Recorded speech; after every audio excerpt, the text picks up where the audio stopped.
After the end of World War II, the world was split into two, East and West. This marked the beginning of the era called the Cold War.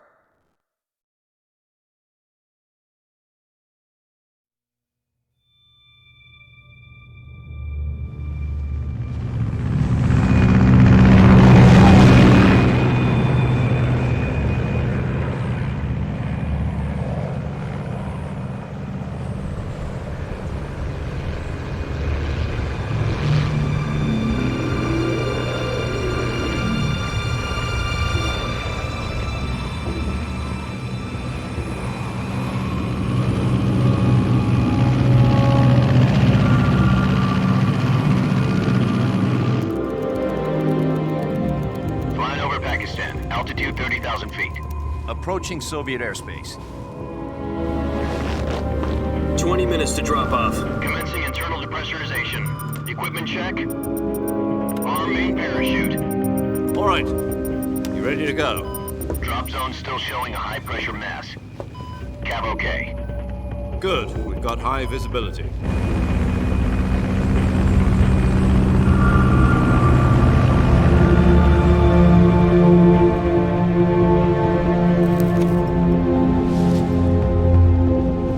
Put out that cigar.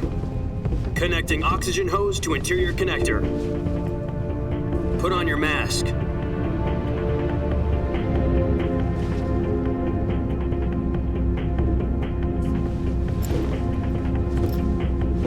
Does this panty waste know what he's doing? Approaching release point. 10 minutes to drop off. Hey, are you deaf? He said put out the cigar and put on your mask.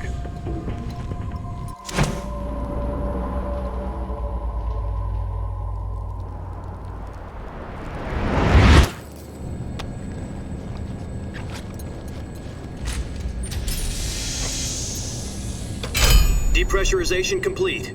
Checking oxygen supply. 6 minutes to drop off. Opening rear hatch.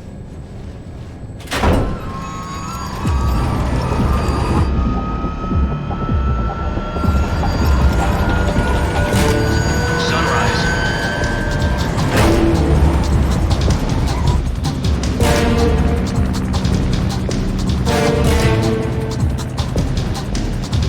External temperature minus 46 degrees Celsius. 2 minutes to drop off. Stand up. You'll be falling at 130 miles per hour. Try not to get frostbite from the wind chill. 1 minute to drop off. Move to the rear. Activate bailout model. This is one for the history books. The world's first halo jump. 10 seconds to drop off. Stand by. Status okay. All green. Prepare for drop-off. Countdown. 5, 4, 3, 2, 1. Spread your wings And fly. God be with you.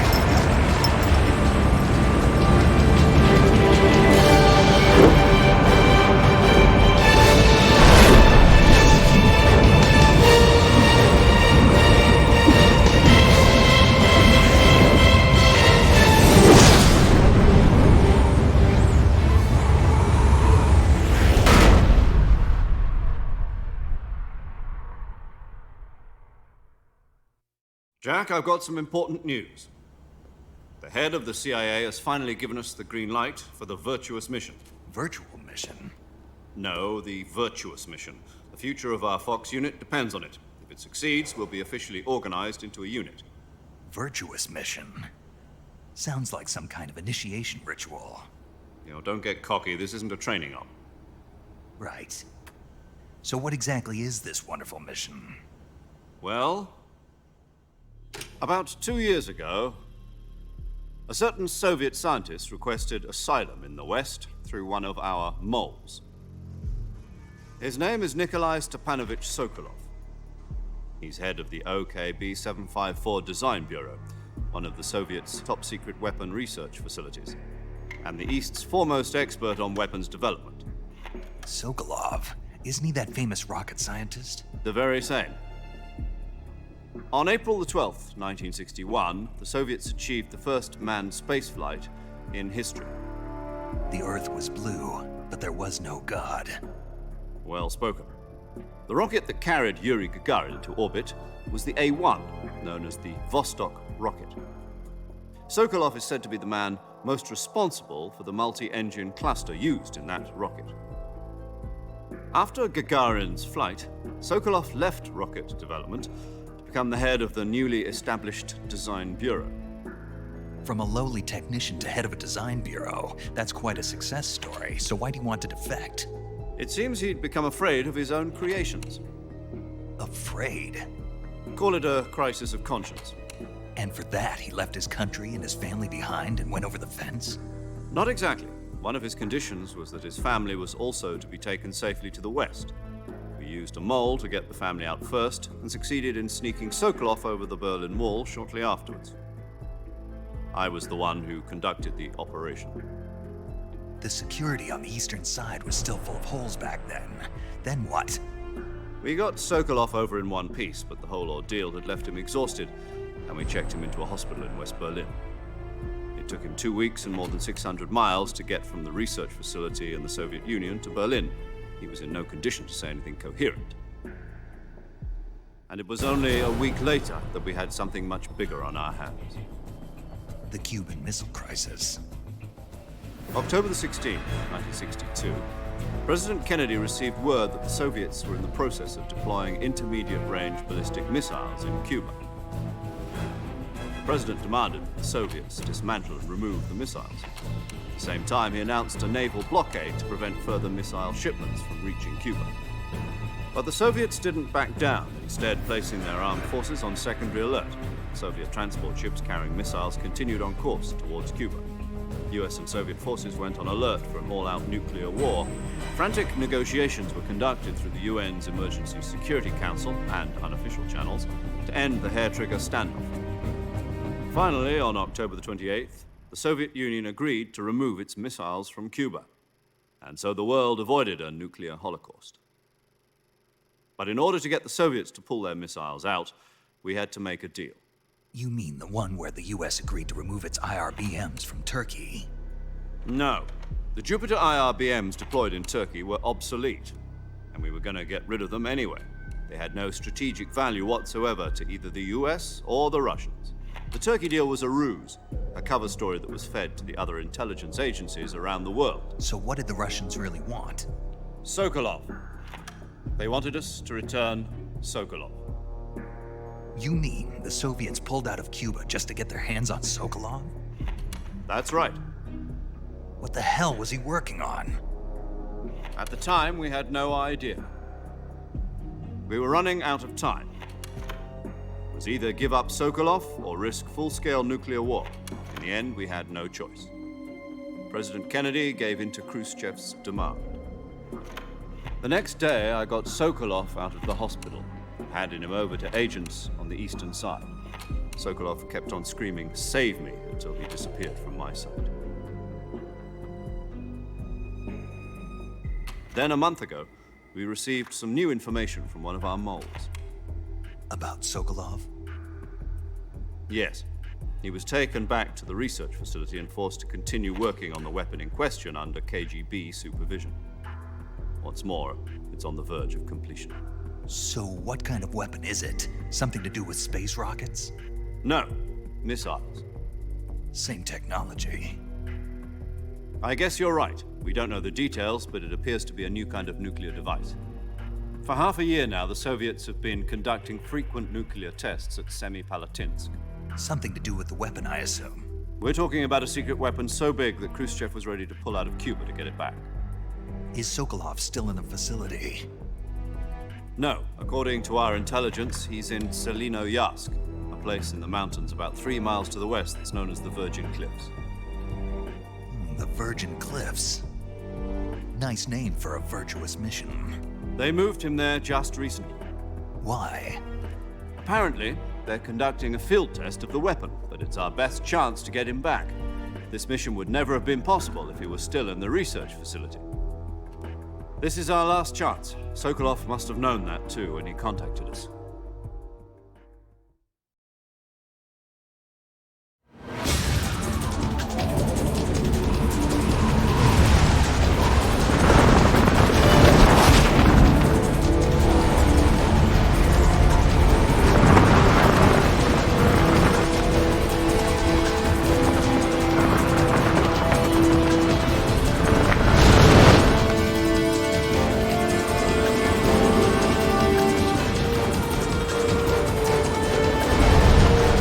Jack. Your mission is to infiltrate Selino Yask in the Soviet mountains, ensure the safety of Sokolov, and bring him back to the West.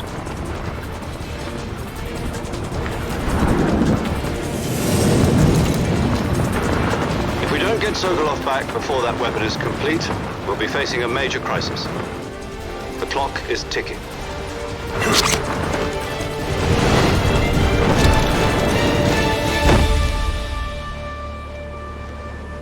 Once we've confirmed the rescue of Sokolov, stand by at the recovery point.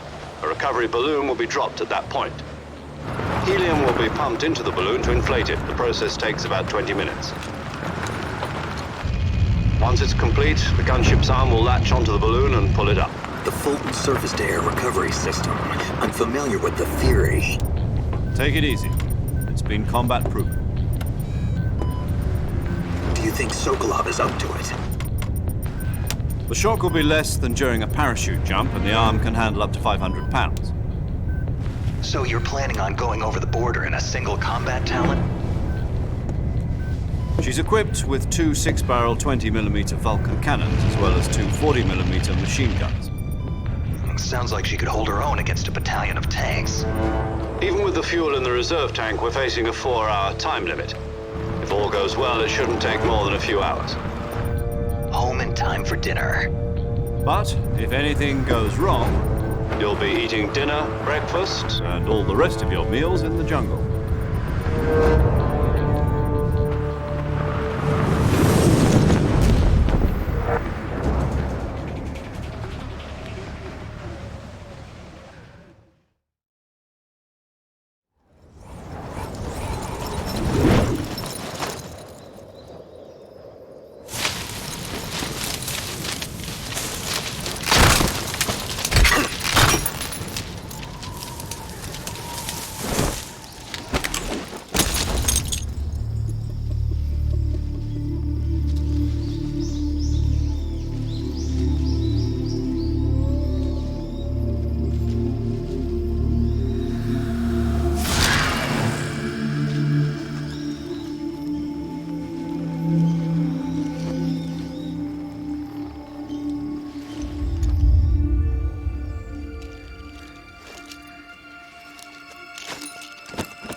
Do you copy? You're already in enemy territory, and somebody might be listening in. From here on out, we'll be using code names to refer to each other. Your code name for this mission will be Naked Snake. I'll be referring to you as Snake from now on. You're not to mention your real name. Snake? What, you don't like snakes? What do you mean? You've eaten one before, haven't you? In survival training? I'm glad to hear that. I don't know if I'd ever order one in a restaurant, but... Be careful, you might not have a choice. What about you, Major? What should I call you? Let's see. I'll be Tom. Call me Major Tom. This will be a sneaking mission. You must not be seen by the enemy. You must leave no trace of your presence. Is that clear? This kind of infiltration is the Fox unit's speciality. In other words, weapons and equipment are procured on site. That goes for food as well. You're completely naked, just as your name implies. Great. Now I see why you asked me if I like snakes. I suppose calling me Snake was your idea of a joke, too. No, there's a good reason for that. I'll tell you later when the time is right. Gotcha. Getting back to the subject, how exactly am I supposed to feed myself? You've been issued a knife and a tranquilizer gun. Use them to hunt for food. You'll also find some medical supplies in your backpack. Yeah, about the backpack. I lost it in a tree on the way down. I see. Well, you'd better go back and get it then. You know where it is? No problem. I can see it from here. It's stuck on a branch. To climb a tree, stand in front of a tree that's covered in ivy and press the action button. I'll be monitoring your progress over the radio. You can't risk violating Soviet airspace, but I'll be in the gunship. My frequency is 140.85. I'll give you a call if I need to talk to you. If you need to talk to me, use the send function. Okay, Snake, go get your backpack.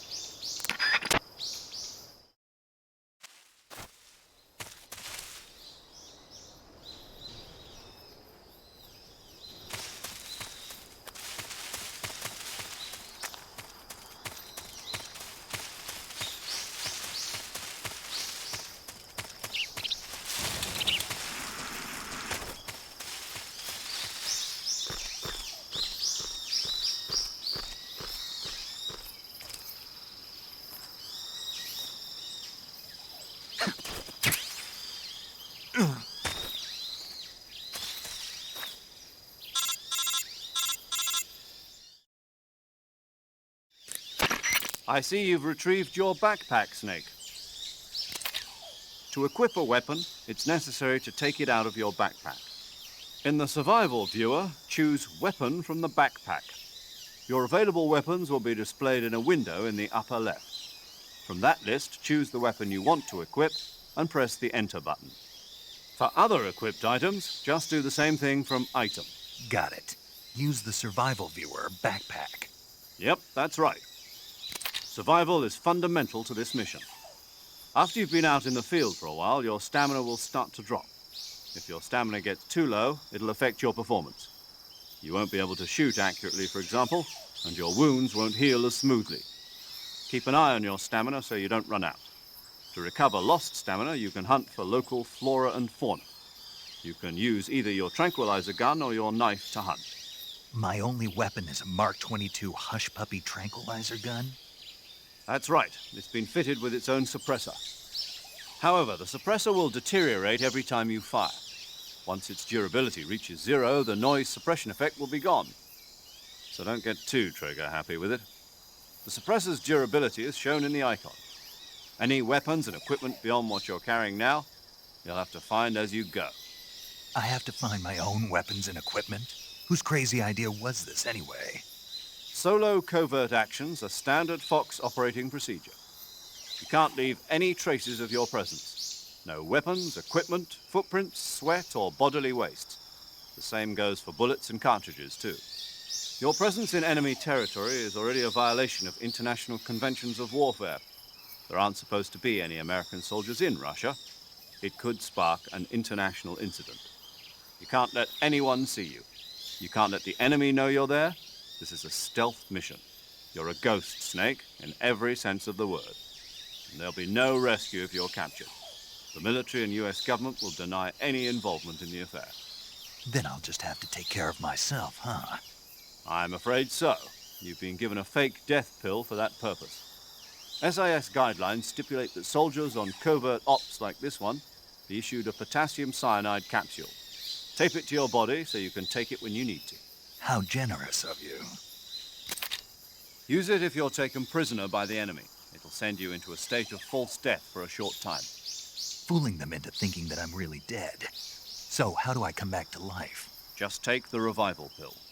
You mean that thing they put in my tooth before the mission? That's the one. But be careful. If you remain in a state of false death for too long, nothing will be able to bring you back. Remember that. I'll keep it in mind. You said this was a solo mission, right? Right. I guess that means I can't count on any reinforcements. Correct. The mission rests entirely in your hands. A real one-man army. Relax. There's a support team ready to back you up over the radio. Who? I'll introduce them to you. This time, survival is of utmost importance. The first member of the support team will be in charge of monitoring your physical condition, acting as a medic, so to speak, as well as recording your mission data. She's a member of Fox as well, and she's here on the gunship with me. She. Hello, Snake. I'm paramedic. Nice to meet you. Paramedic. As in a medic who comes in by parachute. Aren't you going to tell me your real name? Are you going to tell me yours, Mr. Snake? My name, huh? It's John Doe. And they call you Jack for short. You're a regular Captain Nemo. A name means nothing on the battlefield. After a week, no one has a name. What's your name? Jane Doe. Very funny. I wasn't joking, but I'll tell you my name only if you manage to make it back alive. My frequency is 145.73. She's also in charge of recording your mission data. Whenever you want to save, send a message over the reserved save frequency, 140.96. So saving lets me record my mission data. That's right. It also records the state of your health. Good to know. There's one more person I want to introduce you to, Snake. Huh? Speaking of snakes, you remember the boss, don't you? A legendary soldier and your mentor. Actually, it was the boss that got the DCI's authorization in the first place. She's going to be serving as Fox's mission advisor. Boss is? She also helped me plan this mission. She and I were at SAS together. Jack, is that you? How many years has it been? Boss? That's right. It's me. Talk to me. Let me hear your voice. It's been 5 years, 72 days, and 18 hours. You've lost weight. You can tell just by the sound of my voice. Of course I can. I know all about you. Really? Well, I don't know anything about you. What's that supposed to mean? Why'd you disappear on me all of a sudden? I was on a top secret mission. You didn't need me anymore. But there were still so many things I wanted you to teach me. No, I taught you everything you needed to know about fighting techniques. I taught you all I could. The rest you needed to learn on your own. Techniques, sure. But what about how to think like a soldier? How to think like a soldier? I can't teach you that. A soldier needs to be strong in spirit, body, and technique. And the only thing you can learn from someone else is technique. In fact, technique doesn't even matter. What's most important is spirit. Spirit and body are like two sides of a single coin. They're the same thing. I can't teach you how to think. You'll just have to figure it out for yourself. Listen to me, Jack. Just because soldiers are on the same side right now doesn't mean they always will be. Having personal feelings about your comrades is one of the worst sins you can commit. Politics determine who you face on the battlefield. And politics are a living thing. They change along with the times. Yesterday's good might be tomorrow's evil. Is that why you abandoned me? No, it had nothing to do with you. I already told you, Jack. I was on a top secret mission. A soldier has to follow whatever orders he's given. It's not his place to question why. But you're looking for a reason to fight. You're a natural-born fighter, but you're not quite a soldier. A soldier is a political tool, nothing more. That's doubly true if he's a career soldier. Right and wrong have no place in his mission. He has no enemies and no friends. Only the mission. You follow the orders you're given. That's what being a soldier is. I do whatever I have to get the job done. I don't think about politics. That's not the same thing. Sooner or later, your conscience is going to bother you. In the end, you have to choose whether you're going to live as a soldier or just another man with a gun. There's a saying in the Orient, loyalty to the end. Do you know what it means? Being patriotic. It means devoting yourself to your country. I follow the president and the top brass. I'm ready to die for them if necessary. The president and the top brass won't be there forever. Once their terms are up, others will take their place. I follow the will of the leader, no matter who's in charge. People aren't the ones who dictate the missions. Then who does? The times. People's values change over time, and so do the leaders of a country. So there's no such thing as an enemy in absolute terms. The enemies we fight are only enemies in relative terms, constantly changing with the times. As long as we have loyalty to the end, there's no point in believing in anything, even in those we love. And that's the way a soldier's supposed to think? The only thing we can believe in with absolute certainty is the mission, Jack. All right, but do me a favor. What is it? Call me Snake. Snake. Oh, right. Your code name is Snake. It suits you well. That's right. The legendary unit that the boss put together during World War II was a snake. The Cobra Unit, a group of heroes that brought the war to an end and saved the world. As long as you've got a legendary hero backing you up, you'll be fine. Isn't that right, Snake? Yeah, I can't think of anyone else I'd rather have with me. Oh, and one more thing, boss. Yes, It's good to hear your voice again. same here. After all, who knows if either of us will make it out alive? Snake, you are always best at urban warfare and infiltrating buildings. But this is the jungle. Survival is going to be key. Those CQC techniques I taught you are sure to come in handy. CQC. Close quarters combat, huh? I've been in the Green Berets for the past few years. I'm probably pretty rusty. Not to worry. I'll be here to help you remember. After all, this is your first actual survival mission. I'll be supporting you over the radio. Where are you, boss? Next to the Major? The boss is communicating with us by radio from aboard a Permit-class submarine in the Arctic Ocean. My frequency is 141.80. Call me if you need my advice on battle techniques. Gotcha. Your mission is to retrieve Dr. Sokolov. Dr. Sokolov is being held in an abandoned factory located to the north of your current position.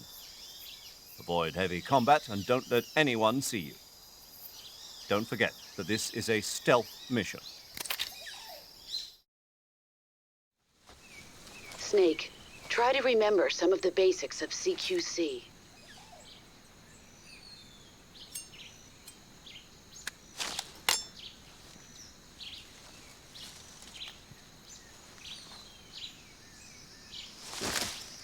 Commencing virtuous mission now.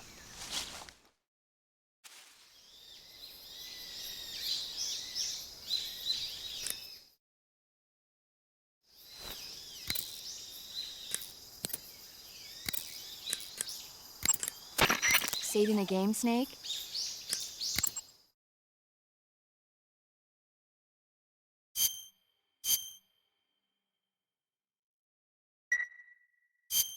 Hey, Snake, you ever heard of Godzilla, King of Monsters? No, what is it? It's a movie. You haven't seen it? Nope. It's about this monster called Godzilla who grows to an enormous size in a nuclear test and goes on a rampage in Tokyo. Nuclear test, huh? Then the Marshall Islands must be crawling with giant monsters right about now. It's just make-believe. Maybe that's why my pants have been so tight lately. Snake, it's a movie, not a report out of Los Alamos. I know. So then what happened? Godzilla is immune to all weapons, and humanity has no way to stop the monster. Dr. Shirazawa develops a new type of weapon, but meanwhile, Godzilla is getting closer and closer to Tokyo, obliterating everything in its path. It was originally a Japanese movie, but they made an American version, too. I recommend seeing the original Japanese one if you ever get the chance. It's mostly mindless fun, but it's also got a serious anti-nuke message as well. Where can I see the original? You'll just have to go to Japan. Really? That's too bad. Well, if you wait 40 years, you might be able to see it in America, too. Why's that? 2004 will be Godzilla's 50th birthday. You think they're still going to be making Godzilla movies then? Of course! Everybody loves Godzilla.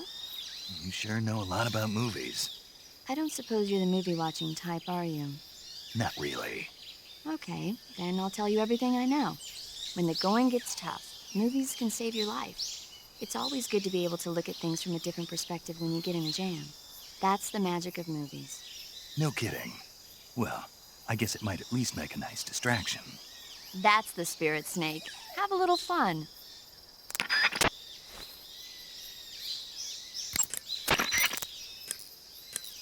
Okay, good luck, Snake. Thanks.